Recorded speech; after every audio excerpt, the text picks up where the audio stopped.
반갑습니다. 네. 대종사님 열반하신 6월 1일 6.1 대제를 맞이하여 대종사님을 비롯하여 선조 제2전에 정성껏 향례를 올렸습니다.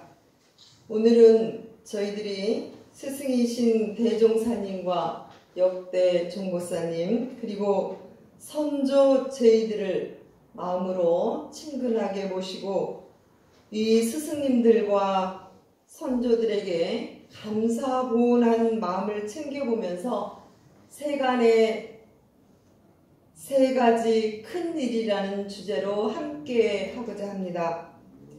대산종사 말씀하시기를 세간에는 잘 태어나고 잘 살고 잘 죽는 이 세 가지 큰 일이 있나니 어떠한 사람이 잘 태어나는 사람이 될 것인가?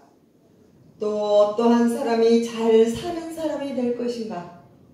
또 어떠한 사람이 잘 죽는 사람이 될 것인가? 이러한 질문을 하셨습니다.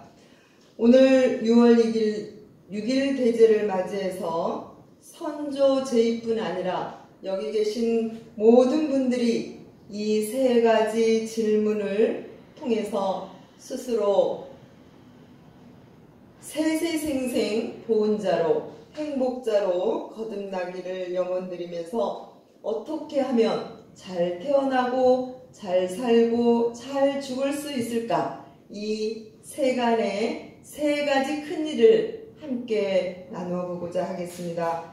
먼저 첫 번째 질문입니다. 어떠한 사람이 잘 태어나는 사람일까요? 어떠한 사람이 잘 태어났죠? 여기 계신 모든 분들이 다 잘 태어나신 것 같아요. 보통은 기골이 준수하고 또 가정 환경이 좋은 사람을 잘 태어났다 이렇게 표현을 하잖아요. 그런데 대산종보사님께서는 그런 부분은 외면으로 잘 태어난 것이고 내면으로 잘 태어났다라는 것은 상극의 인연으로 태어나는 것이 아니라 상생의 인연으로 태어난 사람이 가장 잘 태어난 사람이다 이렇게 말씀을 하셨어요. 우리 여기 계신 모든 분들 이 생 잘 태어나셨잖아요. 그런데 한번 곰곰이 연말을 해봅시다. 정말 이 세상에 태어날 때 가까운 인연끼리 만났을 때 정말 나를 도와주고 살려주는 상생의 인연으로 정말 태어나셨다면 내면으로 잘 태어나신 분이다 이렇게 대산종보사님께서는 말씀을 해 주셨습니다. 제가 며칠 전에 한 교도님과 대화 중에 이런 이야기를 하셨습니다. 그분은 모 교당 교도님이셨는데요. 일남 이녀 그래서 그 장남과 그 따님 한 분은 잘 출가 결혼을 해서 지금 살고 있는데 그 딸 한 명이 정말 대학도 잘 나오고 기벌도 준수하고 모든 게 외적으로 보면 너무너무 잘 태어났는데 지금 집에서 취직도 안 하고 40이 넘었는데 이제 지금 결혼할 생각도 안 하고 집에서 거의 그냥 방에만 있는 그 따님이 한 분이 있다고 너무너무 걱정을 하는 거예요. 자, 자녀 중에도 일남 이녀 자녀 중에도 이렇게 인연이 다 다르게 오는 거잖아요. 다르게 옵니다. 그런데 만약에 이 생에 가까운 인연일 때 정말 그 부모 자녀 또 형제 스승 이런 많은 인연으로 오게 될 때 어떤 인연은 정말 살려주고 도와주는 인연인데 또 어떤 인연은 힘들게 하는 그런 인연으로 오게 된다라고 하는 것입니다. 그렇다면 어떠한 연유로 우리는 가까운 인연이 되는 것일까라고 하는 것입니다. 우리 주변에 가까운 인연들이 있잖아요. 그 가까운 인연은 어떠한 원인으로 이렇게 가까운 인연이 되었을까라고 하는 것이죠. 천도품 37장에 보면 한 제자가 대종사님께 질문을 합니다. 어떠한 원인으로 가까운 인연이 되나이까? 이렇게 질문을 합니다. 자, 우리 어떠한 인연으로 이렇게 가까운 인연이 우리 될까요? 대종사님께서 말씀하십니다. 보통은 친애하는 선연과 그리고 미워하는 악연, 이 두 인연으로 가까운 인연이 된다고 하는 거예요. 그래서 우리는 가까운 인연이 좋은 인연도 되지만 또 어떻습니까? 나를 힘들게 하는 상극의 인연도 가까운 인연으로 올 수 있다라고 하는 것이죠. 그래서 잘 태어난다고 한다는 것은 좋은 인연, 상생의 인연을 만난다는 것은 정말 잘 태어나는 것이다. 이 말씀입니다. 왜냐하면 평생을 살아갈 때 이 부모 인연, 형제의 인연이 나를 도와주는 인연으로 만나게 된다면 정말 이 인연이야말로 뒷배경이 정말 튼튼한 인연이 되겠죠. 그런데 혹여 어려운 인연이 가까운 인연이 되었다라고 된다면 곡절이 있겠죠. 그죠? 곡절이 있을 것입니다. 그래서 그 곡절을 잘 생각을 해본다면 정말 이 생에 나를 힘들게 하는 인연이 어떻게 보면 지금 이 생에 나의 업을 청산할 수 있는 아주 좋은 그러한 기회가 만났다라고 볼 수가 있겠죠. 그래서 우리는 부처님께서 이런 말씀을 하십니다. 그 친구의 인연은 6천곱의 인연이고, 그리고 부부간의 인연은 몇 천곱 인연일까요? 7천곱. 그리고 부모 자녀는 8천곱. 형제 자매 인연은 9천곱. 그리고 스승과 제자 인연은 1만곱의 그런 가까운 인연이다. 정말 이런 가까운 인연인데 곰곰 생각해보세요. 나는 선언으로 만났나 아니면 힘든 관계로 만났나. 이 관계를 잘 생각해 본다면 우리는 이 생에 태어날 때 정말 잘 태어난 건지, 아니면 이 생에 밀린 업을 나는 잘 청산할 수 있는 절호의 기회를 만난 그런 인연지를 우리는 살펴본다면, 나의 가까이 있는 이 인연은 이번 만났을 때 정말 좋은 인연은 더 좋은 인연으로, 또 힘든 인연은 이 생에 정말 기쁜 마음으로 마음 깊게 수용하시고 정말 최선을 다해서 불공을 할 때 우리는 또 다른 그러한 변화가 생기지 않을까 생각을 해봅니다. 두 번째입니다. 이 생에 있어서 어떻게 사는 것이 잘 사는 것인가 라고 하는 것이죠. 어떤 사람이 잘 사는 사람일까요? 여기 우리 교도님은 다 이 생에 이미 이제 다 태어났어요. 우리 오늘 향례를 올린 스승님과 선조들에게 우리가 감사 보훈하는 이 비법은 이 생에 어떻게 잘 살 수 있을 것인가 라고 하는 것이겠죠. 어떻게 사는 게 잘 사는 걸까요?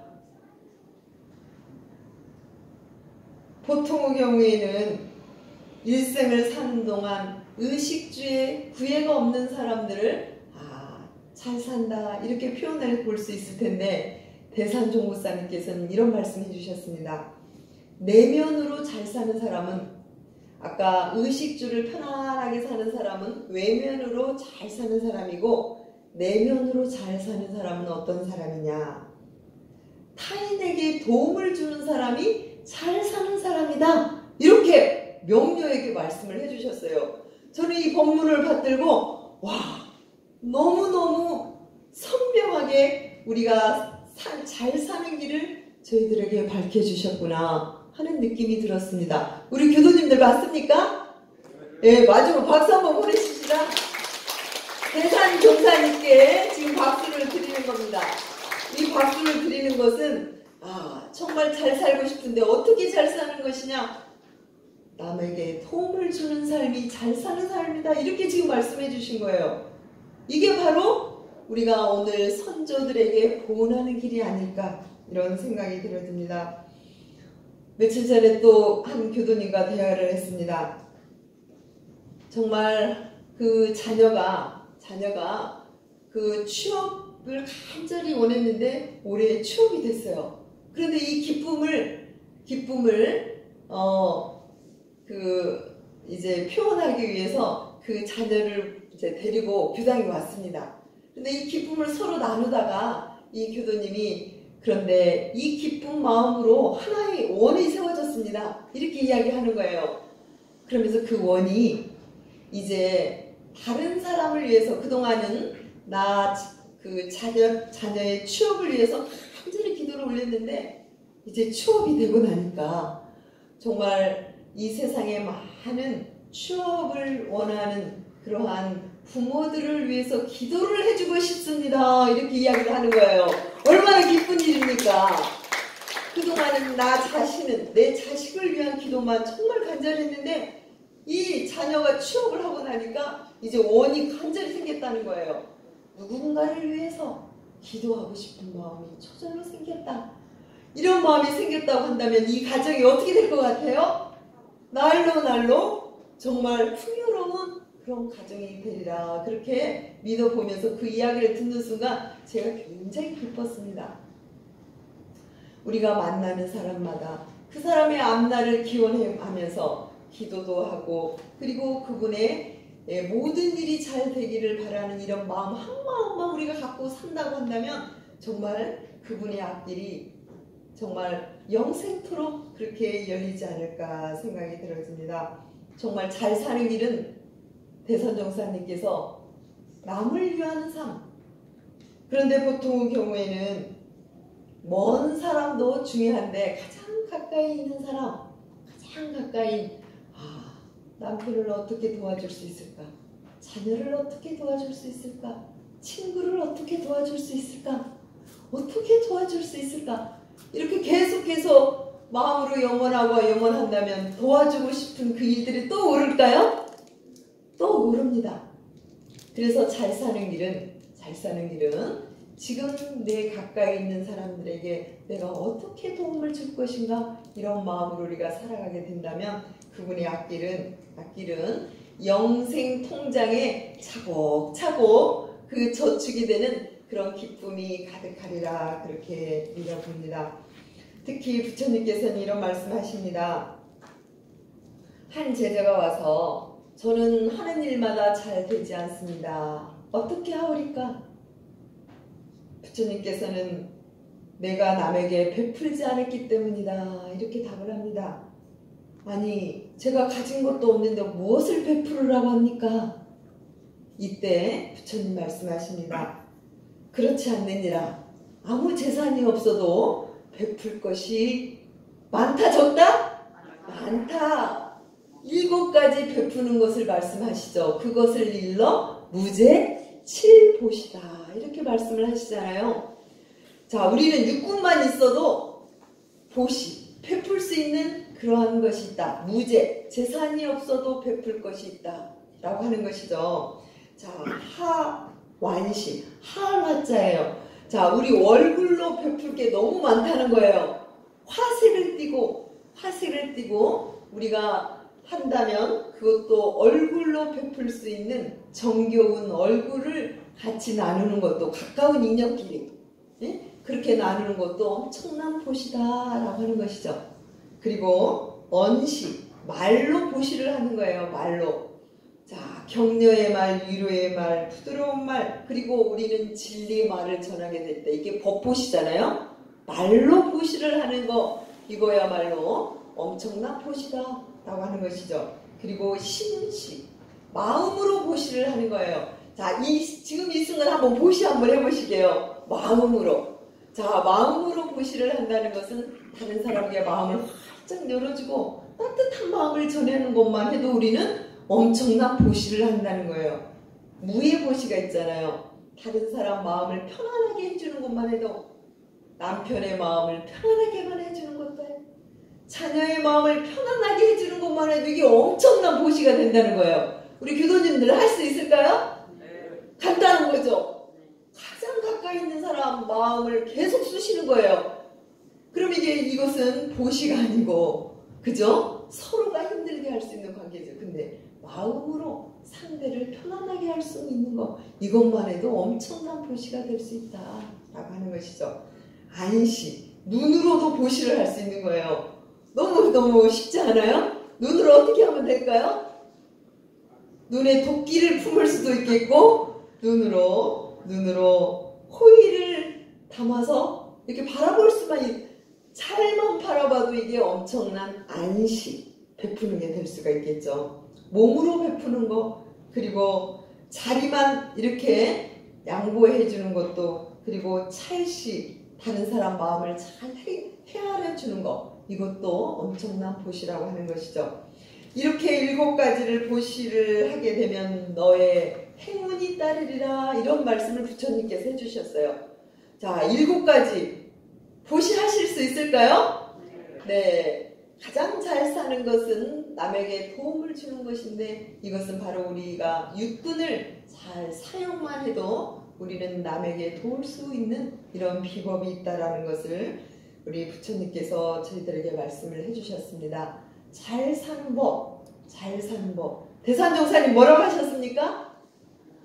남에게 도움을 주는 거, 이게 잘 사는 길인데, 이게 바로 육군을 통해서 우리가 잘 말하고 표현하고 마음을 가지고 움직이게 될 때 이게 바로 보시가 될 수 있는 길이다 라고 하시는 것입니다.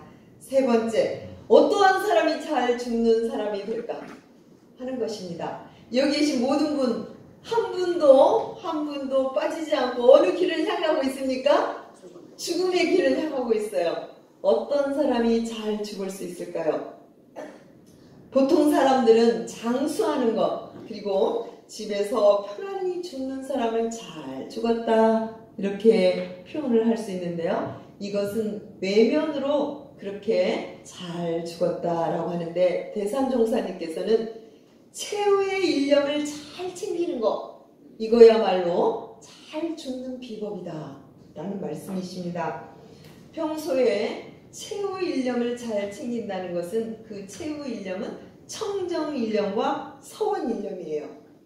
서원일념은 누군가를 위하는 그런 마음이 서원일념이 되겠고요. 그리고 청정일념은 믿고 사랑하는 마음이, 끌리지 않는 마음이 청정일념이에요. 그런데 저는 이 본문을 이번 설교 준비하면서 또 새롭게 와닿았어요. 서원일념과 이 청정일념이 어느 때든지 우리는 이 생사의 길을 언제 어느 때 갈지 모르니까 늘 챙기면서 살아야 되는데, 왜 그것을 천도의 가장 큰 중요한 그러한 조건으로 말씀을 하셨을까 하는 것이 해오가 얻어졌어요. 죽어갈 때 청정일념을 챙기는 것은, 아까 태어날 때 가장 잘 태어나는 사람은 어떤 사람이라고 그랬어요? 상생의 인연 만나는 거라고 했잖아요. 부모를 만나는데 상생의 인연을 만난다. 이게 가장 잘 태어나는 거라고 했는데, 그 비법은 바로 이거예요.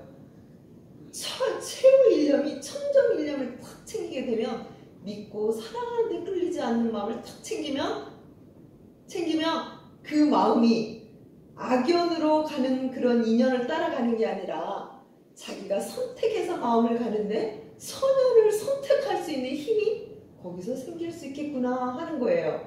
그래서 이 최후 일념이 바로 태어날 때 그 한 마음이 되기 때문에, 우리는 최후 일념이 그 청정 일념 챙기는 게 이렇게 중요하구나 하는 마음들을 다시 한번 챙기게 되었습니다. 그리고 서원 일념도 역시 누군가를 위하는, 도움을 주고자 하는 그런 간절한 마음이, 아까 잘 사는 사람이 어떤 사람이라고 그랬죠? 도움을 주는 사람. 이게 바로 서원일념이 잘 챙겨질 때 우리가 평소 어떻게 살 것인가에 대한 그런 답을 이렇게 저희들에게 연결을 시켜주는 것이구나 하는 것들이 확연하게 알게 되었습니다. 결국에 우리가 산다고 하는 것은